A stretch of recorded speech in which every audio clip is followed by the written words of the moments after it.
저는 전라북도 남원군 금동에서 아버지 김학선과 어머니 강남순의 7남매 중에서 네 번째로 태어났습니다.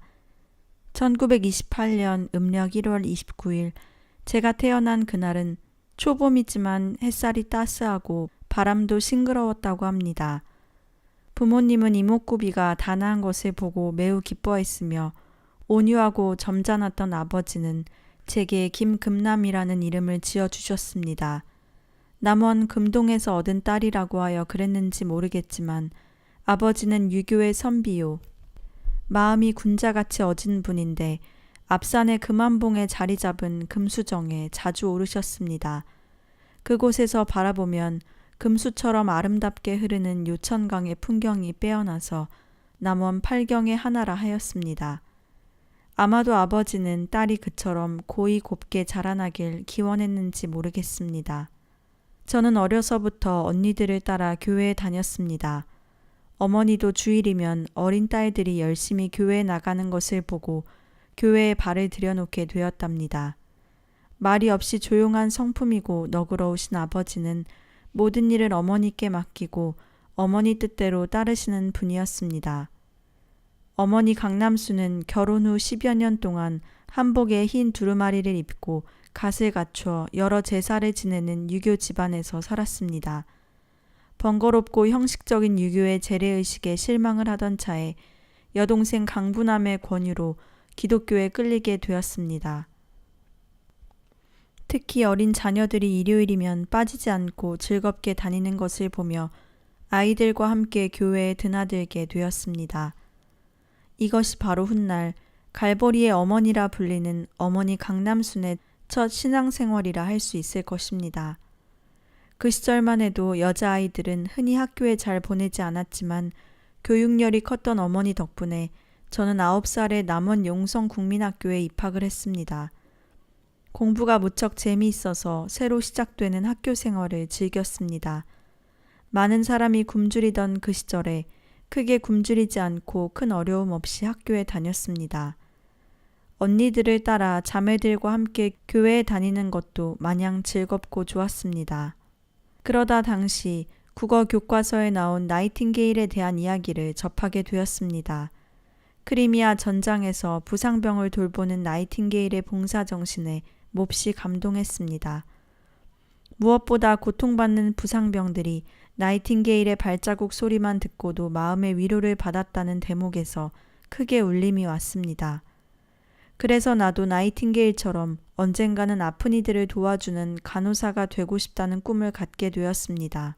다른 아이들보다 정신적으로 조숙했던지 5학년이 되자 본격적으로 나는 어떤 사람이 되어야 하는가, 어떤 삶이 진정한 삶이며 어떤 길을 내가 걸어가야만 하는가, 무슨 일을 해야만 하는 것일까 라는 질문을 갖게 되었습니다.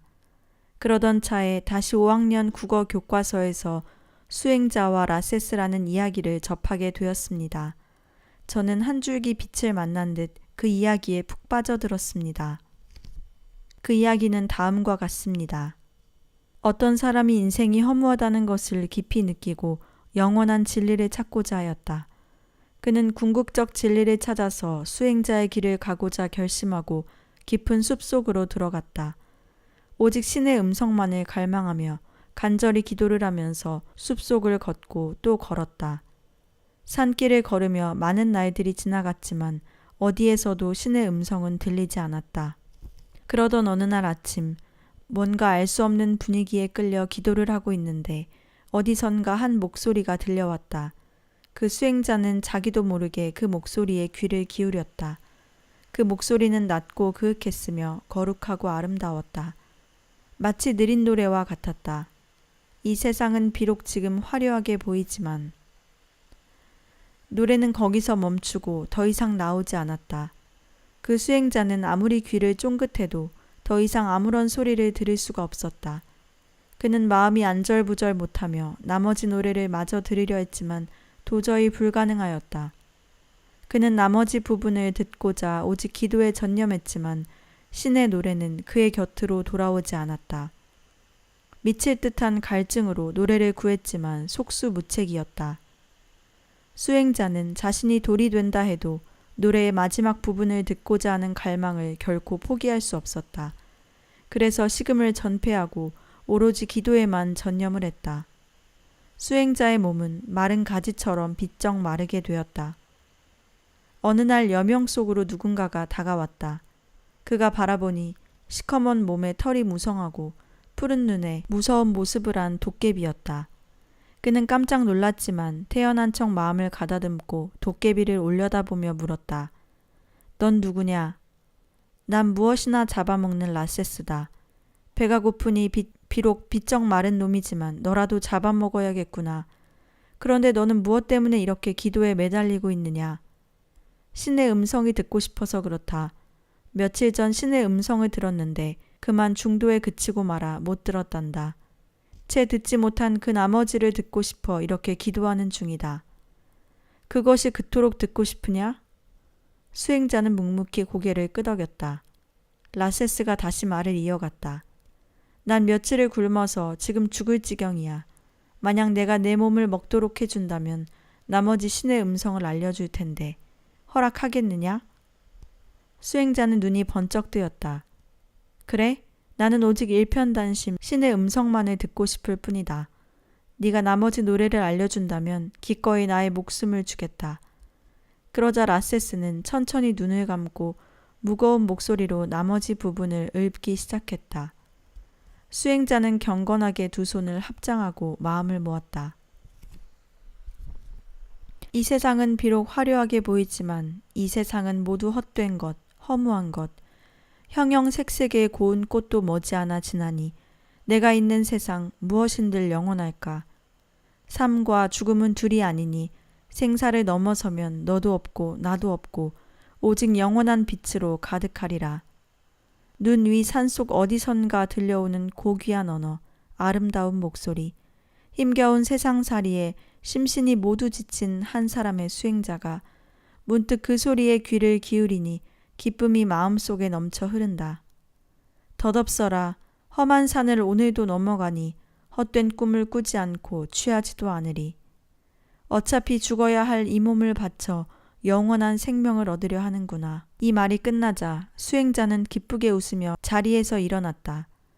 이렇게 신의 음성을 듣다니 나는 이제 죽어도 여한이 없다. 내 마음은 환희에 넘친다. 자, 약속한 대로 내 몸을 너에게 기꺼이 바치겠다. 수행자는 눈을 반짝이며 도깨비를 향해 자신의 몸을 던졌다. 그 순간 도깨비 라세스는 사라지고 온 천지가 환한 빛으로 가득 찼다. 바로 앞에는 어디에도 비할 바가 없는 환한 분이 빛 가운데 서 있었다. 무서운 도깨비 라세스로 현신한 신의 시험을 통과한 수행자는 신의 음성에 더하여 신의 형상을 마주보는 영광을 얻은 것이다. 저는 이 이야기를 읽자 가슴이 뛰어놀았습니다. 올해 가문 땅이 비에 젖듯 살아갈 길을 알지 못했던 가슴에 한 줄기 서광이 비치는 듯 했습니다. 아직 철부지 국민학생일 뿐이지만 평생 살아야 할 길을 찾아낸 듯 기뻤습니다. 나이팅게일처럼 팔 없는 이에게 팔이 되어주고 발 없는 이에게 발이 되어주는 간호사로 살다가 나이가 들면 신의 음성을 듣는 수행자가 되어 살아야겠다는 다짐을 했습니다. 졸업이 다가오자 아버지께 저의 결심을 알렸습니다. 아버님, 저는 간호학교에 진학하고 싶습니다. 아버지는 당장 반대했습니다. 무슨 소리냐? 여자가 간호한다고 어떻게 남자를 만질 수 있단 말이냐? 다시는 내 앞에서 그런 얘기는 꺼내지도 말아라. 아버지의 반대는 완강했습니다. 아버지께 여러 번 사정을 했지만 빈번히 거절만 당해서 마침내 간호학교 진학은 포기할 수밖에 없었습니다. 저는 자신의 꿈을 포기할 수밖에 없어서 몹시 낙담을 하고 답답한 마음뿐이었지요. 엄동설한이 지났지만 아직도 잔설이 곳곳에 남아 의신연스런 찬바람이 쌩하고 불어와 옷깃을 여미게 만들던 졸업식 날, 저는 다소 우울한 기분으로 교문을 나서는데 누군가가 다정하게 불렀습니다. 나를 아껴주던 일본인 담임 선생님이었습니다. 금남아, 지금 진학을 못한다고 너무 낙심하지 마라. 내가 공부할 수 있는 길을 잘 알아보마. 라고 하며 나를 위로하였습니다. 나는 선생님의 고마운 말씀에 가만히 고개만 숙이고 있을 따름이었습니다. 꽃샘 추위도 물러가고 훈훈한 봄바람에 마당에 있는 꽃들이 화사하게 피어오르던 어느 날 집안일을 거들고 있던 나에게 반가운 전화가 왔습니다. 내 취직 자리를 알아보겠다고 하신 선생님의 반가운 목소리였습니다. 그 선생님은 우체국에 일자리가 있으니 일해보지 않겠냐는 제안을 했습니다. 진학하는 것도 좋지만 취직해서 직접 일을 배우는 것도 진학 못지않게 발전할 수 있다며 적극 권했습니다. 선생님의 설득에 저는 취직하기로 마음을 먹었습니다. 속세를 떠난 수행자를 꿈꿨지만 독신과 자립을 생각하고 또한 취직도 배움의 길이라는 선생님 말씀에 솔깃하였습니다. 그러나 당시 점잖은 집안에서는 결혼을 하지 않은 처녀가 남자들이 있는 직장에 나가는 것은 수치스러운 일로 취급을 받는 때였으므로 부모님의 허락을 받기가 쉬운 일이 아니었습니다. 그렇지만 나의 뜻이 워낙 완강했던지 하는 수 없이 아버님도 직장 생활을 허락하게 되었습니다. 어렵사리 부모님의 허락을 받은 저는 남원 우체국에 나가게 되었습니다. 일을 나가기 전 어머니가 엄한 당부를 했습니다. 처녀가 직장에 다니는 것은 욕이 되는 세상이다. 남자들이 많은 우체국에 나간다고 하니 내가 걱정이 많다. 부디 남자들을 조심해라. 절대 눈도 마주쳐서는 안 된다. 큰일 난다. 알겠느냐? 걱정 마세요, 어머니. 조심하고 또 조심할게요. 하며 어머니를 안심시켰습니다. 사랑의 갈림길에서 나는 15살에 시작한 첫 직장 생활이 몹시 두려웠지만 오직 나에게 주어진 일만을 생각하기로 하고 우체국을 다니기 시작했습니다. 우체국은 대부분 일본 사람이고 한국인은 불과 몇 명이 되지 않았습니다. 무엇보다 당시에 저는 남자와 눈만 마주쳐도 임신이 되는 줄 알고 있던 때라 남자와 행여 눈이라도 마주칠세라 늘 조심하였습니다. 워낙 조용한 성격이라 그저 묵묵히 주어진 일만 열심히 했지요. 무조건 성실히 일만 하는 저를 직장에서도 제법 인정을 해줘서 주변의 다른 직원들로부터 많은 칭찬도 받게 되었습니다. 그 당시에는 우체국에서 편지, 전보뿐만 아니라 전화 통신을 연결해주는 통신사의 역할까지 하고 있었지요. 모든 전화는 반드시 교환원을 통해야만 연결이 가능하였습니다. 저는 교환원 감독으로 일을 하고 있었기 때문에 수화기의 음성을 통해 저절로 주변 우체국의 직원들도 알게 되었습니다. 그 시절에는 순창, 임실, 남원 등이 인접해 있고 각 군마다 우체국이 있어 전라도 지역의 모든 전화통신 업무를 연결하고 있었습니다. 특히 남원과 가까운 순창 우체국이나 임실 우체국은 아주 밀접하게 업무를 서로 공유하고 있었습니다.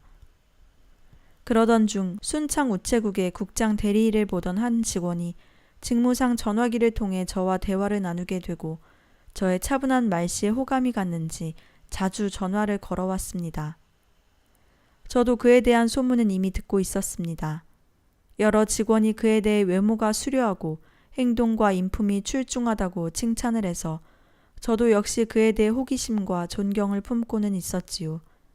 하지만 애초 그가 당연히 기혼자리라고 생각해서 마음속으로 존경심만 갖고 있었습니다. 그러나 소문을 통해 그의 이름과 그가 3대 독자의 귀한 외아들이자 아직 총각이라는 것을 알았습니다. 점차 통화가 잦아지면서 그는 나에게 필요 이상의 친절을 보였습니다. 그리고 심지어 저를 연모하는 듯한 말을 했습니다. 저도 얼굴은 보지 않았지만 그에게 점점 존경 이상의 감정으로 끌려가게 되었습니다. 그렇지만 몸과 마음을 오직 예수님께 의탁하기로 이미 결심을 한 나에게 그의 고백과 연모는 몹시 견디기 힘든 일이 되고 말았습니다. 내가 비록 주님을 위해 혼자 살 것을 결심했다 하더라도 마음으로 존경하고 좋아하는 사람이 주변을 맴도니 온통 정신이 어지러웠습니다. 업무상 혹은 개인적으로 그는 자주 전화를 했고 나로서는 그의 연모를 받을 수도 없고 안 받아들일 수도 없어 괴로울 뿐이었습니다.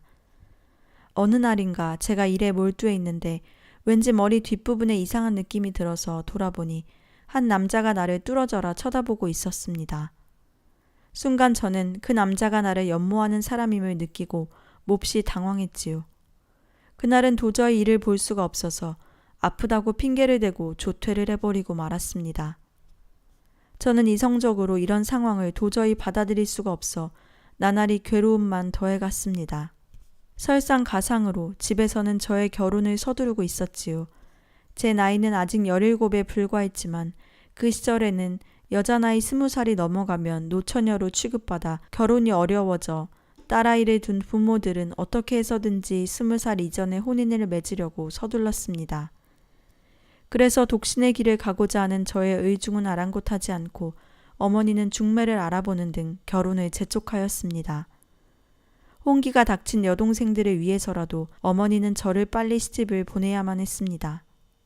왜 결혼을 생각하지 않느냐? 네가 가야 동생들도 시집 보낼 거 아니냐? 노골적인 부모님의 질책이 저의 뒤를 졸졸 따라다녔습니다. 더군다나 직장에서도 의혹의 눈으로 저를 쳐다보았습니다. 처음에는 그 눈빛을 이해하지 못했습니다. 그런데 혹시 우리가 모르는 무슨 병이라도 있어? 라고 하는 동료의 질문을 받자 결혼에 관심이 없는 저를 수상한 눈으로 보는 것을 알고 몹시 황당했지만 그 물음은 제 진로를 심각하게 고민해보게 하는 계기를 안겨주었습니다. 가정과 직장, 양쪽에서 내몰듯이 다그치는 결혼에 대한 압박으로 인해 이제는 더 이상 지체할 수 없이 저의 진로를 분명하게 결정해야만 했습니다. 저는 이럴 수도 없고 저럴 수도 없는 사면초가가 되어 있었습니다. 또 시집을 꼭 가야 한다면 마음으로 좋아하고 존경하는 사람에게 가고 싶은 마음도 들었습니다. 이왕 시집을 가려면 나를 그렇게 좋아해주는 그분에게 가야지. 아니야. 분명 결혼하지 않고 살아갈 또 다른 길이 있을 거야. 뭔가 큰 숙제를 안고 온 인생 같은데 그것이 뭔지는 잘 모르겠고 게다가 어느 쪽으로도 결정할 수 없는 답답한 마음에 새벽 기도를 다니기로 했습니다. 가능하면 빨리 응답받고 싶은 욕심에서였습니다. 저는 매일 새벽에 혼자서 예배당을 오가면서 입속으로 주기도문을 수없이 외우고 다녔습니다. 예배당에 도착하면 나를 온전히 내려놓고 겸손히 주님 앞에 두 손을 모았습니다. 주여, 제가 어찌해야 합니까? 지금도 간호사의 길을 가지 못해 낙심이 큽니다. 다만 주님의 뜻대로 살고 싶은데 어떻게 사는 것이 옳은 길인지 모르겠어요. 하나님께서 제게 요구하시는 것을 가르쳐 주신다면 저는 그저 순종하겠습니다. 저는 오로지 주님께 간절히 기도를 올리는 수밖에는 없었습니다. 오로지 제가 할 수 있는 일이라고는 그 일밖에는 없었습니다. 그러던 어느 날 아직 어둠이 깔려있던 새벽 기도를 마치고 집으로 돌아오는데 어디선가 금남아 금남아 하고 부르는 소리가 들렸습니다. 나는 깜짝 놀라서 주변을 두리번거렸습니다. 이 새벽에 어떤 남자지? 재빨리 사방을 둘러보았습니다. 분명 누군가가 나를 불렀는데 주변에는 사람은커녕 들짐승 한 마리도 보이지 않았습니다. 저는 무서움에 사로잡혀서 종종 걸음으로 불이 나게 집으로 들어와 신을 벗고 방 안으로 들어섰습니다. 그러자 마음이 조금씩 안정이 되며 사무엘 선지자가 떠올랐습니다. 사무엘이 기도하니까 하나님이 부르셨는데 사무엘은 하나님의 부르심인 줄 모르고 엘리에게 달려갔었지? 사무엘처럼 나도 분간을 하지 못하고 말았구나. 하나님, 한 번만 용서해 주시고 다시 불러주세요. 저는 다시금 자신을 불러달라고 기도를 했습니다. 그러나 더는 저를 부르는 소리가 들려오지 않았습니다. 그 후로도 나는 바람이 불건 비가 오건 쉬지 않고 줄기차게 새벽 기도를 다녔습니다. 하루는 기도 중에 음성이 들렸습니다. 너는 이 세대를 본받지 말고 거룩한 산 제물이 되라. 아멘. 하지만 어떻게 하는 거지? 어떻게 살아있으면서 제물이 될 수 있을까? 아무리 생각해도 알 수가 없었습니다. 저는 이번에는 성경 말씀에 대한 해석을 주시라고 더욱 고개를 숙이고 기도하였습니다. 네가 예수님을 신랑으로 모시고 살면 세상에는 죽은 것이나 다름없다. 그것이 세상에서 산 제물이 되는 거다. 드디어 고대하던 응답의 말씀이 가슴을 울렸습니다. 저는 번쩍 고개를 들었습니다. 그리고 고개를 끄덕였습니다. 그동안 그로부터 전화나 편지를 받을 때마다 마음이 흔들렸습니다. 그런데 이때부터 나는 유혹이 올 때마다 예수님께 물었습니다. 그러면 주님은 다음과 같은 대답을 주셨습니다. 너는 세상을 따르지 말고 오직 나를 따라오라. 세상에서 살되 세상 법에 따라 살지 말고, 즉 식색으로 살지 말고 예수님만 사랑하고 사는 것이 하나님의 거룩한 산 제물이 되는 것이라는 해석을 주셨습니다. 저는 말씀에 순종하겠습니다 하고 약속을 하였습니다. 그때는 독신으로 산다는 것을 듣지도 못했고 보지도 못했습니다. 어려서부터 개신교회를 다녔고 어른들의 말씀은 혼기의 때를 놓치면 안 된다는 것이었습니다. 직장에서도 나이가 차면 결혼을 해야 된다는 말만 들었을 뿐입니다. 저는 오직 주님만을 따르기로 했지만 어떻게 따라야 하는지에 대해 막연했습니다. 그래서 성경을 다시 읽기 시작했습니다. 정말로 간절함을 담아 성경을 보고 또 보았습니다. 그러자 하나님은 성경 말씀으로 저에게 많은 것을 보여주셨습니다. 특히 제일 힘이 된 말씀은 전도서의 솔로몬 왕의 글귀였습니다. 솔로몬 왕은 온갖 부귀영화를 누렸지만 전도서에서 다음과 같이 수뢰하고 있습니다. 이 세상은 헛되고 헛되다. 마치 바람을 잡으려고 하는 것과 같다. 마음속에 여러 가지 얽히설키 거미줄처럼 엉켜있던 생각이 정리되기 시작했습니다. 이렇게 이 세상이 헛되다면 굳이 내가 그 헛된 삶을 되풀이할 필요가 있을까 하는 생각이 들었습니다. 언젠가는 꿈에서 결혼을 하지 말라는 메시지를 받기도 했습니다. 잠에서 깬 나는 무릎을 꿇고 두 손을 가슴 앞으로 모았습니다.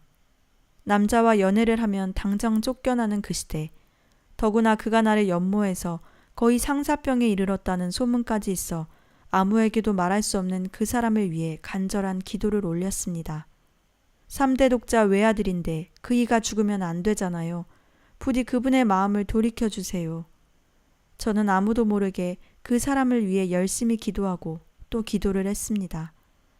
그래서인지 겉으로는 편안했습니다. 그 편안함이 끊임없는 기도 덕분이었으며 그것이 하나님의 연단 과정이었음을 나중에 나이가 먹어서야 깨닫게 되었습니다. 이럭저럭 마음의 심한 갈등과 고통을 겪으면서 직장 생활 3년째가 되었습니다. 그 당시는 일제 말기라 대대적인 위안부 공출을 비롯하여 징용 문제가 극심하였습니다. 다행히 직장이 있던 저는 위안부 면제를 받았습니다. 그런데 나를 사모하던 최 씨는 징용에 끌려가게 되었습니다. 남원 우체국 직원들은 그가 사는 순창까지 찾아가서 송별회를 해주기로 했습니다. 송별회를 앞두고 여직원들은 징용 가는 직원을 위해 열심히 바느질을 시작했습니다. 당시 유행하던 샌님발이, 즉 1000사람의 기도문을 만들기 위해서였습니다. 하얀 천에 1000사람이 소원을 담아 한 바늘씩 떠서 호랑이 무늬에 술을 놓는 것입니다. 군대에 가는 사람에게 그것을 선물하면 그 사람이 전장에서 무탈하게 집으로 돌아온다는 말이 퍼져 있었습니다. 그래서 너도 나도 입대를 앞둔 청년들에게 샌님바리를 선물하는 것이 유행이었습니다. 나도 물론 온갖 정성으로 그 일에 동참했습니다. 며칠 후 송별의 날이 다가왔습니다. 그날 비번인 모든 우체국 직원들과 함께 나도 순창으로 내려갔습니다. 먼저 내려가 있던 직원이 우리 일행을 반갑게 맞이하며 순창 우체국 직원들을 소개해 주었습니다. 순간 제 마음이 콩닥거렸습니다. 바로 마음속에 늘 담아두고 어떤 분일까 궁금했던 최 씨를 정면으로 마주하는 시간이 다가왔기 때문이었습니다. 콩콩거리는 내 마음을 억누르고 그를 보는 순간 그도 역시 상기된 모습이었습니다. 처음으로 그를 마주하게 된 순간이라 부끄럽고 당황하고 어찌할 바를 몰랐습니다. 인사를 나눈 후 직원들은 자연스럽게 남성들은 남성들끼리, 여성은 여성들끼리 어울려 담소를 나누면서 재미있게 놀았습니다. 그 와중에도 그가 자꾸만 내 주변을 맴도는 것이 느껴졌습니다. 저는 행여 다른 사람이 우리 사이를 눈치챌까 두려웠습니다. 그래서 표정 하나, 눈빛 하나, 행동 하나에도 조심을 했습니다. 더군다나 예수님을 따라가겠다고 했지만 아직은 모든 것이 불투명해서 어떻게 처신해야 할지 막막하기만 했습니다. 윷놀이 등 우리 일행은 시간이 가는 줄도 모르고 놀다가 그만 남원으로 가는 막차 버스를 놓치고 말았습니다. 직원 한 명이 대표로 남원 우체국장에게 전화를 돌렸습니다. 화가 난 큰 소리로 내일 모두 출근하라며 전화를 툭 끊어버리는 우체국장의 목소리에 놀란 우리 일행은 후다닥 자리를 박차고 일어나 정리를 했습니다. 그리고 어떻게 남원까지 돌아갈 것인지 방법을 놓고 설왕설래했습니다. 그때 한 사람이 아이디어를 내놓았습니다. 우리 우체국에 자전거가 많으니까 자전거로 남원까지 데려다주고 옵시다. 다른 대안이 없던 우리 일행은 순창 직원들의 자전거를 타고 남원으로 돌아가기로 결정했습니다. 조금 있다가 남자 직원들은 자전거 뒤에 여직원 한 명씩을 태우고 남원으로 향했습니다. 한참 동안 밤길을 따라 남원으로 줄지어 자전거를 타고 오는데 그만 자전거 한 대가 펑크가 나버렸습니다. 모두 멈춰서서 자전거를 점검하는 동안 여직원들은 서로 자리를 교체하였습니다. 나는 이때 3대 독자 외아들 그 최 씨의 자전거 뒤에 앉게 되었습니다. 몹시 두근거리는 가슴으로 자전거에 올라탔습니다. 그날 밤 달빛은 휘영청 밝은데 좁은 산길 양편에는 하얀 잎합꽃들이 달빛 아래 너울거리고 있었습니다. 꽤 긴 길을 단둘이 가게 되니 부끄럽기도 하고 가슴도 막혔습니다. 제를 넘어가던 오르막길에서 그는 자전거에 나를 태운 채로 손으로 자전거를 끌고 걷기 시작했습니다. 한참을 말없이 걸어가던 그가 먼저 말을 걸었습니다. 금남씨, 내가 살아서 돌아올지 알 수 없는 먼 길로 떠나는데 가서 편지를 보내면 답장이라도 주지 않으시겠습니까? 저는 이미 예수님께 바친 몸입니다. 직장을 그만두고 주님을 따라 산으로 들어갈 생각인데 무슨 회신을 어떻게 하겠습니까? 그러면 하는 수 없지요. 나도 금남씨를 따라 산으로 들어가 수도하고 싶지만 나는 3대 독자 외아들인지라 가게를 책임져야만 합니다. 부디 가고자 하는 길 주님을 따라 올곧게 가십시오. 그는 힘없이 저를 축복해 주었습니다. 저도 또한 그에게 부탁했습니다. 부디 예수님을 잘 믿으시고 무사히 돌아오십시오. 이윽고 목적지인 남원에 도착했습니다. 나는 밤새 수고한 그분에게 고마워하며 자전거에서 내렸습니다. 순간 그는 호주머니에서 편지를 꺼내 내 손에 들려주었습니다. 집에 가서 읽어보세요. 우리 두 사람은 처음이자 마지막으로 이야기를 나눴고 나는 집으로 들어가 아무도 몰래 부엌 아궁이 앞에서 편지를 펼쳤습니다. 편지에는 그의 따뜻하고 다정한 마음과 사랑이 잘 녹아 있었습니다. 긴 두루마기 종이 10대장에다 붓글씨로 온갖 정성을 다해 쓴 편지를 본 나의 심정은 어떻게 말로는 표현할 길이 없었지요.